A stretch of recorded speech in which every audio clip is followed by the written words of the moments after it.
Bom dia, boa tarde, boa noite, boa madrugada.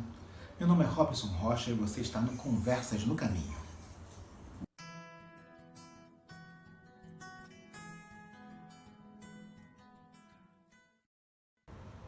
Na conversa de hoje, nós vamos conversar sobre como, por que e por quem a Bíblia foi escrita. Vamos caminhar?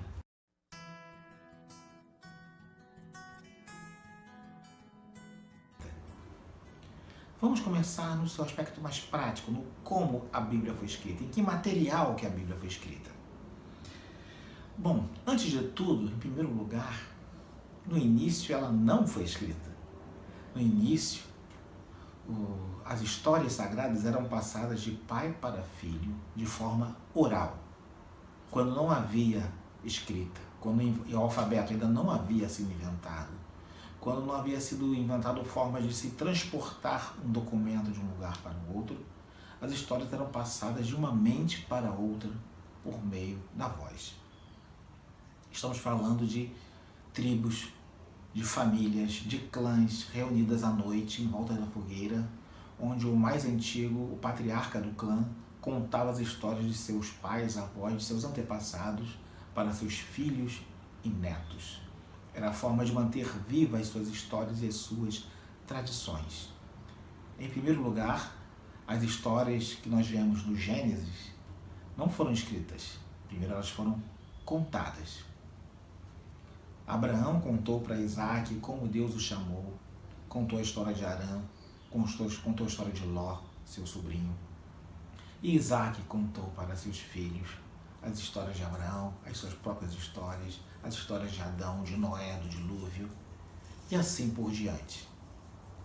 Primeiro, as histórias bíblicas, as primeiras histórias bíblicas foram contadas.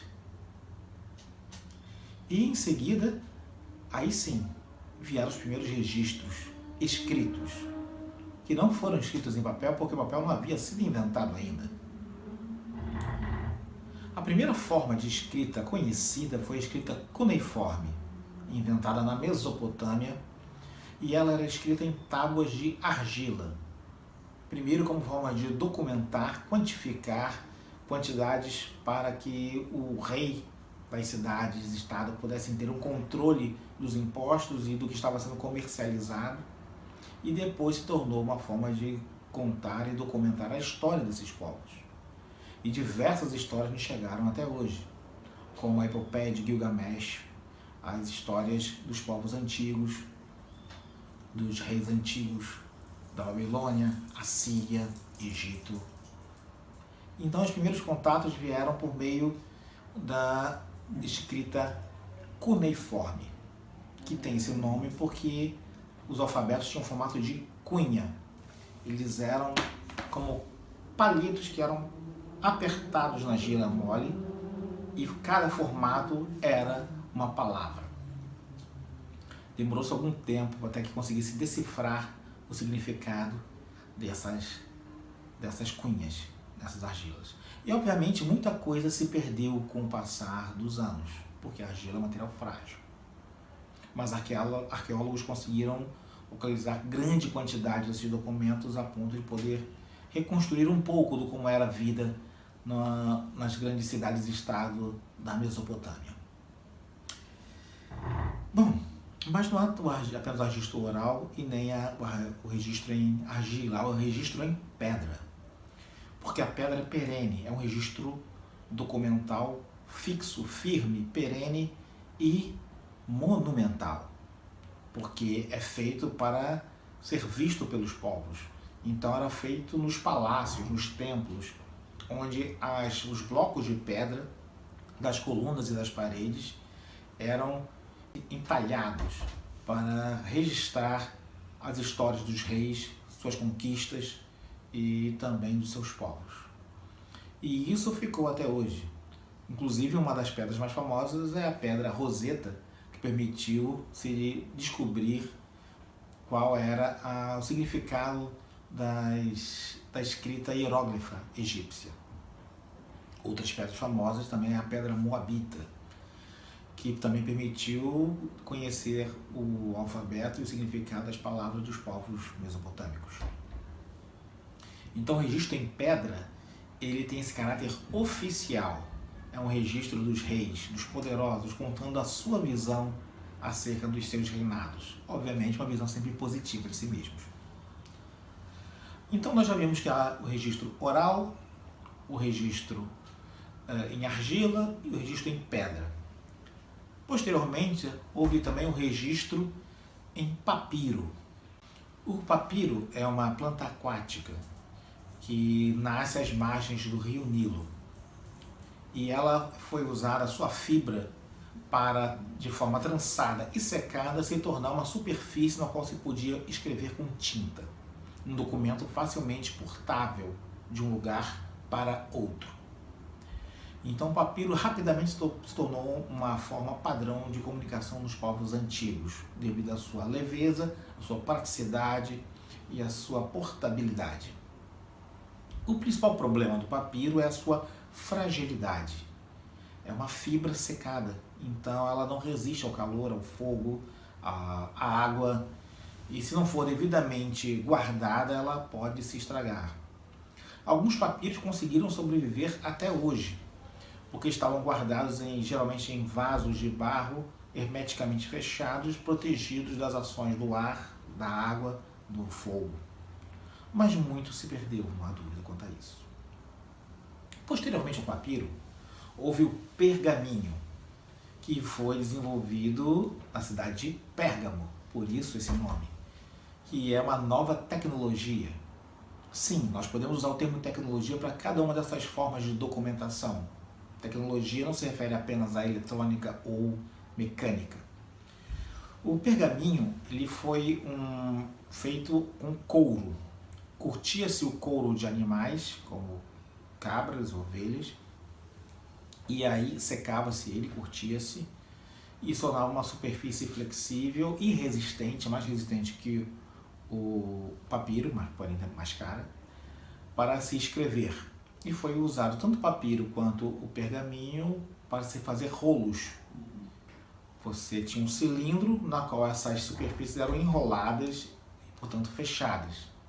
E você colocava um selo lacrando a ponta disso por meio de cera, na qual você colocava um sinete, que indicava que aquele documento era um documento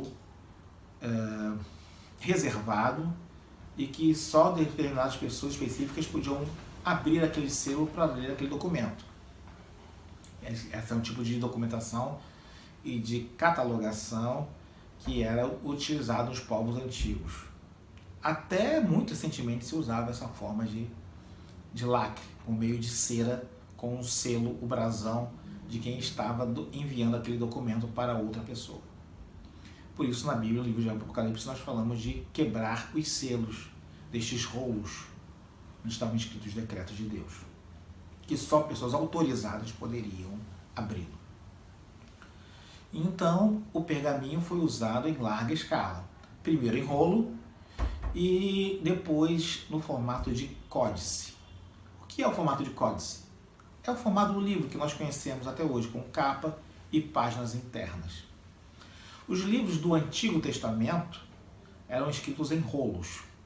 Os livros do Novo Testamento eram escritos em códice. Então há formatos diferentes que essas duas grandes religiões, o judaísmo e o cristianismo, usaram para preservar seus documentos.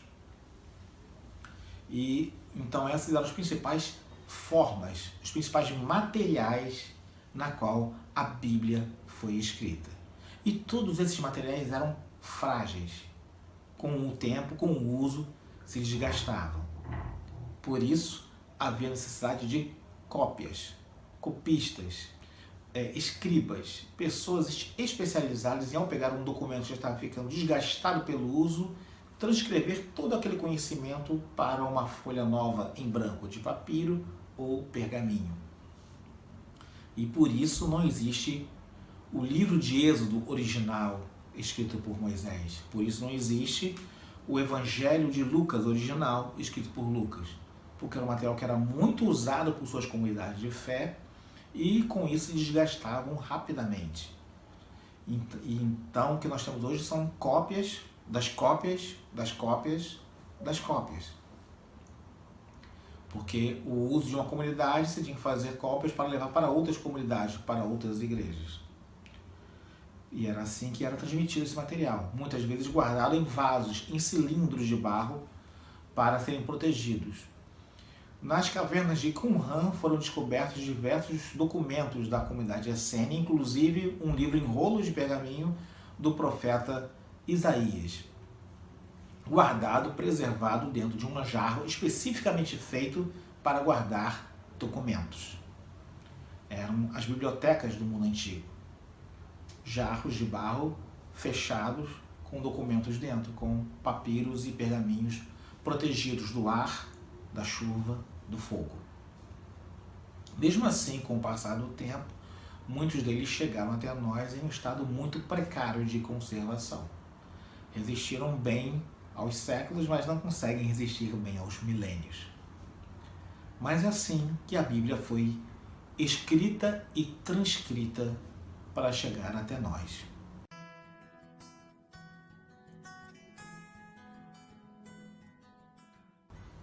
Mas quem escreveu a Bíblia? Bom, nós podemos citar alguns grupos específicos. Nós temos os autores da Bíblia, nós temos os escribas e nós temos os compiladores posteriores. Vamos por partes. A tradição cristã e judaica afirma que o Pentateuco foi escrito por Moisés. Então podemos considerar Moisés como um autor da Bíblia. Sim, os livros do Pentateuco nos falam livro da lei escrito por Moisés, não tem o título, mas no seu interior está escrito que Deus ordenou que Moisés escrevesse a lei. Como os 5 livros do Pentateuco são considerados a lei judaica, subentende-se que esses 5 livros foram escritos por Moisés. Não quer dizer que Moisés escreveu todo o Pentateuco, porque afinal o Pentateuco está escrito que Moisés morreu e foi enterrado. Então o próprio Moisés não escreveu que ele morreu e foi enterrado. Alguém escreveu sobre isso e isso foi anexado ao texto original. Pode ser que haja outros adendos dentro do texto principal escrito por Moisés, mas convencionou-se pela tradição de que todo o Pentateuco foi escrito por Moisés. Nem todo autor bíblico foi o escritor do seu livro. Muitas vezes o livro era escrito por um escriba. Nós sabemos, pelo próprio texto, que Jeremias contava com um escriba que escrevia o que ele ditava. Deus revelava a Jeremias a sua mensagem profética, Jeremias proferia essa mensagem e um escriba registrava isso. Porque nem todo mundo sabia escrever e nem todo mundo tinha condições de escrever um livro. Então, o escriba era um profissional muito importante no mundo antigo, tanto no mundo egípcio, quanto no mundo judaico e diversos outros povos da época. Além disso, havia os copistas posteriores, pessoas que faziam cópias das cópias para disseminar o conhecimento. Uma igreja tinha uma cópia, por exemplo, do Evangelho de Mateus, outra igreja tinha uma cópia do Evangelho de João, e então pessoas faziam cópias dessas cópias e trocavam esses documentos para espalhar o conhecimento. E muito mais tarde vieram também os monges copistas na Idade Média, que faziam as transcrições dos textos antigos gregos, por exemplo. Inclusive textos não bíblicos, como por exemplo a filosofia grega. Muito foi preservado graças aos monges medievais. Muito da antiguidade clássica chegou até nós graças aos monges que nos seus monastérios ficavam nos seus escritórios escrevendo e transcrevendo esses documentos do mundo antigo. Então nós temos os próprios autores que escreveram, nós temos os escribas que escreveram para os autores e nós temos os copistas que faziam cópias desses escritos.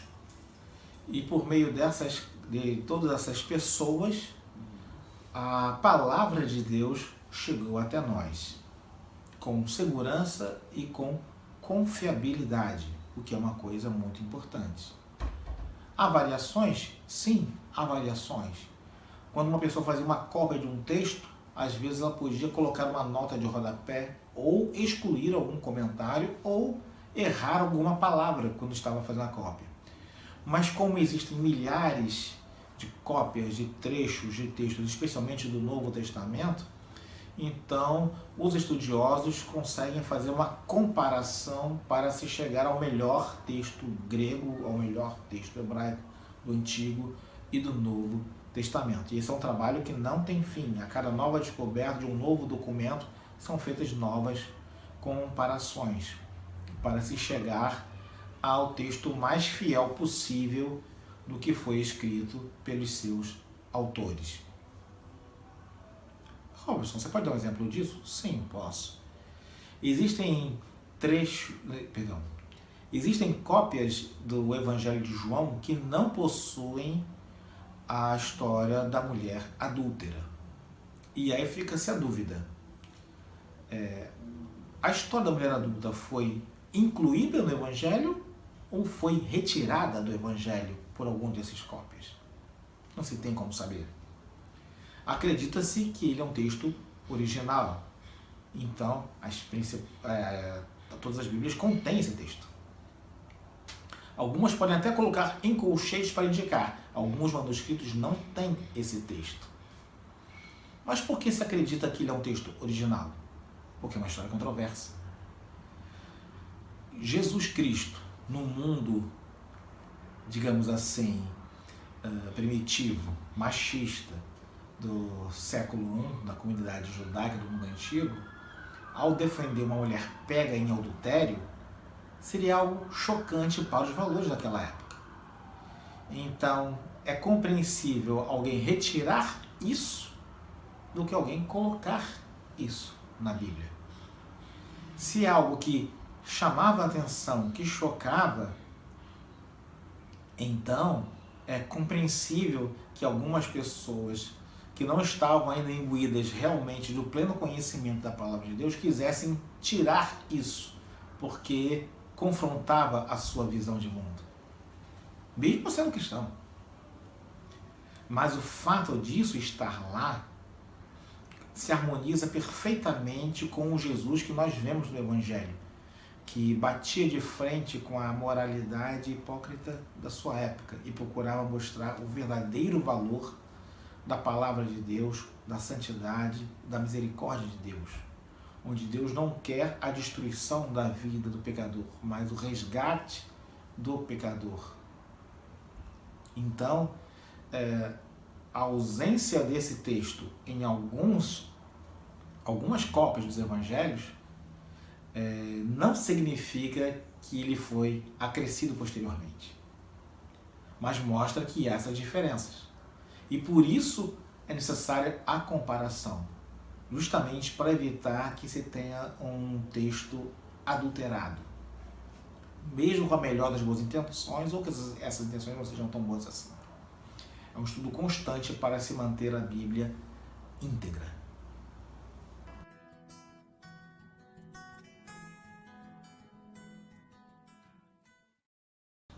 Qual a fonte dos textos bíblicos?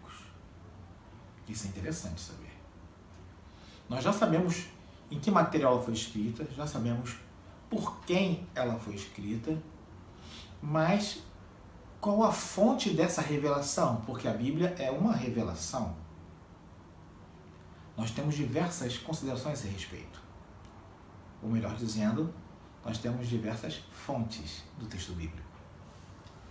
Primeiro, nós temos a tradição oral, como eu já disse. Uma pessoa contou para outra pessoa o que ela viu ou vivenciou, ou que seus antepassados viram ou vivenciaram. Nós temos a revelação divina.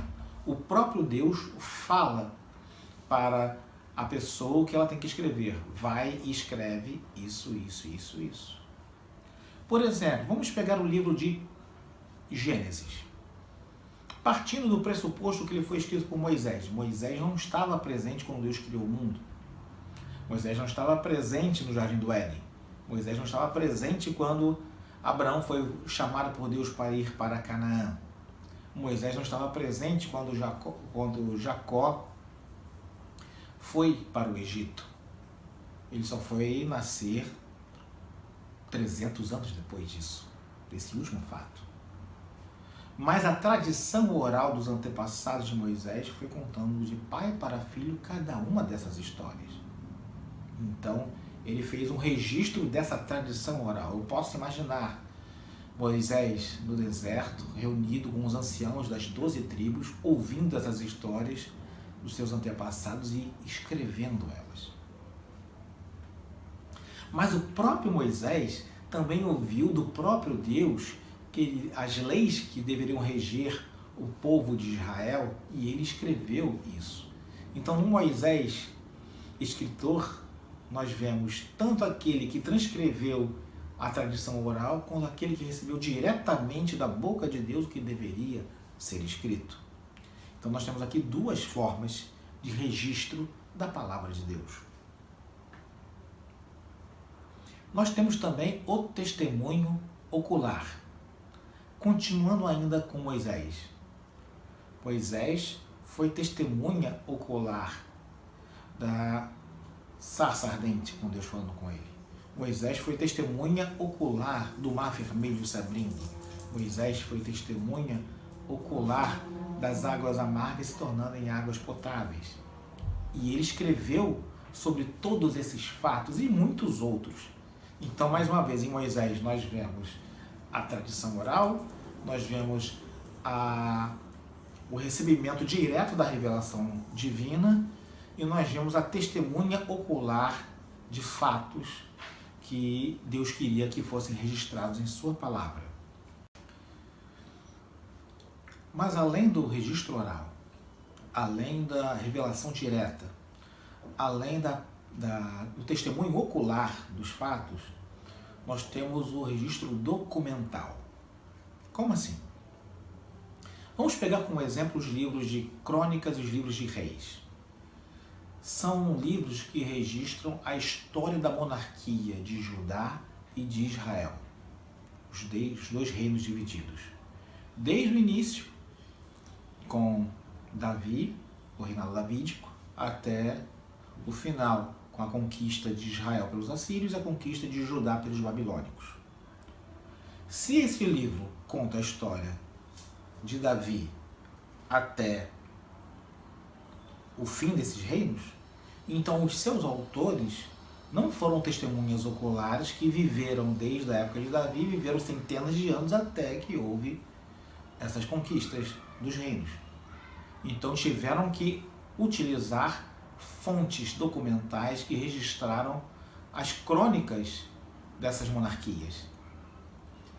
E tanto isto é verdade que os próprios autores, ao fazerem estes resumos, porque na verdade nós estamos falando de cada história de cada rei, um resumo de sua gestão, eles escreviam: e quanto aos mais dos sucessos do rei tal, não está escrito nas crônicas dos reis de Israel? Está escrito nos livros dos sucessos dos reis tais? O próprio autor já indica que ele consultou uma fonte documental oficial para fazer o seu compilado da história dos reis de Israel e dos reis de Judá. Também vemos isso no Evangelho de Lucas. O evangelista diz claramente que ele consultou testemunhas oculares para fazer o seu evangelho. Ele consultou pessoas que conviveram com Jesus para escrever a história de Jesus. Então, nós vemos a forma como a Bíblia foi escrita.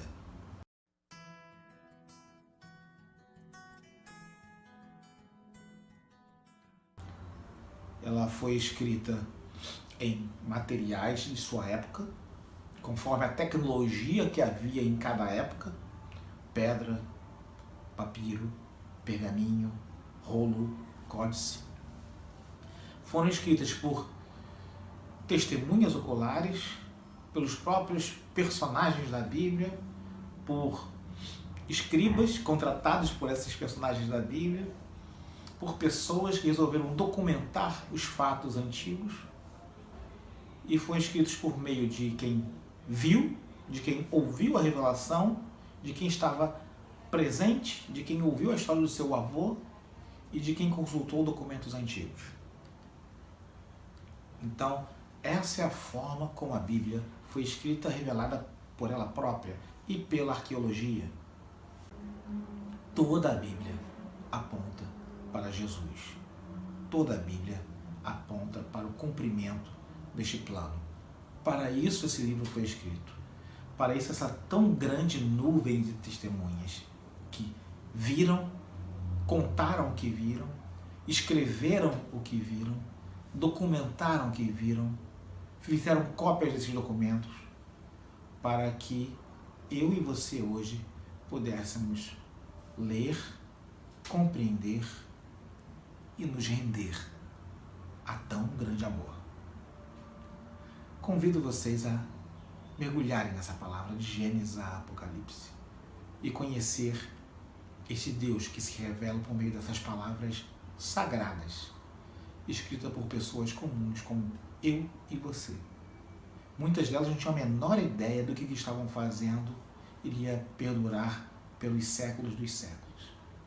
Mas foi da vontade de Deus que assim acontecesse. E esses escritores morreram, descansam aguardando as trombetas tocarem. Mas as palavras permaneceram, porque foram inspiradas por Deus. E as palavras de Deus não hão de passar. Fiquem com Deus.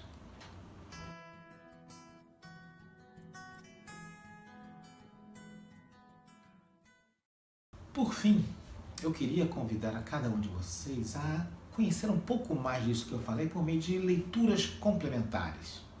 Ler a Bíblia é muito bom, ajuda muito a vida da gente, mas sempre há formas de aprender e compreender um pouco mais do que a Bíblia quer dizer. Sobre tudo isso que eu falei, eu queria dar algumas dicas de leitura. Em primeiro lugar, o Atlas Histórico e Geográfico da Bíblia, da Sociedade Bíblica do Brasil, escrita por Paul Lawrence. Neste livro vocês vão encontrar diversas informações úteis sobre como a Bíblia foi escrita, aonde ela foi escrita, por quem foi escrita, a história dos povos antigos. Então, vale muito a pena conhecer este atlas, porque ele dá cor, dá orientação, ele situa historicamente e geograficamente os textos bíblicos. Outro livro que eu gostaria muito de recomendar a vocês é Pedras que Clamam, de Randall Price. Este livro, hoje em dia, se chama Arqueologia Bíblica. E é um livro muito útil também para mostrar os documentos históricos nas quais a Bíblia foi escrita, como a pedra, o pergaminho e diversos outros. Por fim, queria recomendar também uma Bíblia de estudo que me ajuda muito, que é a Bíblia de Estudo Arqueológica, NVI. Porque nós vemos ao longo do texto bíblico comentários e notas acerca do que estamos estudando. E são notas e comentários baseados nas descobertas arqueológicas, nos fatos históricos, que nos ajudam a compreender melhor o que está escrito na Palavra de Deus. Bom, fiquem com essas dicas. Muito obrigado por terem assistido até agora, pela paciência de vocês. Se gostarem, deixem um like. Se gostarem muito, compartilhem. Se não gostarem, podem dar um dislike. É com vocês, vocês fazem o que quiserem. Se tiverem alguma dúvida, algum comentário, alguma discordância, por favor, deixem nos comentários, eles estão lá para isso. E dependendo do que for que vocês colocarem lá, pode servir de sugestão para um novo vídeo sobre um novo assunto. Fiquem com Deus e mais tarde a gente continua uma nova caminhada.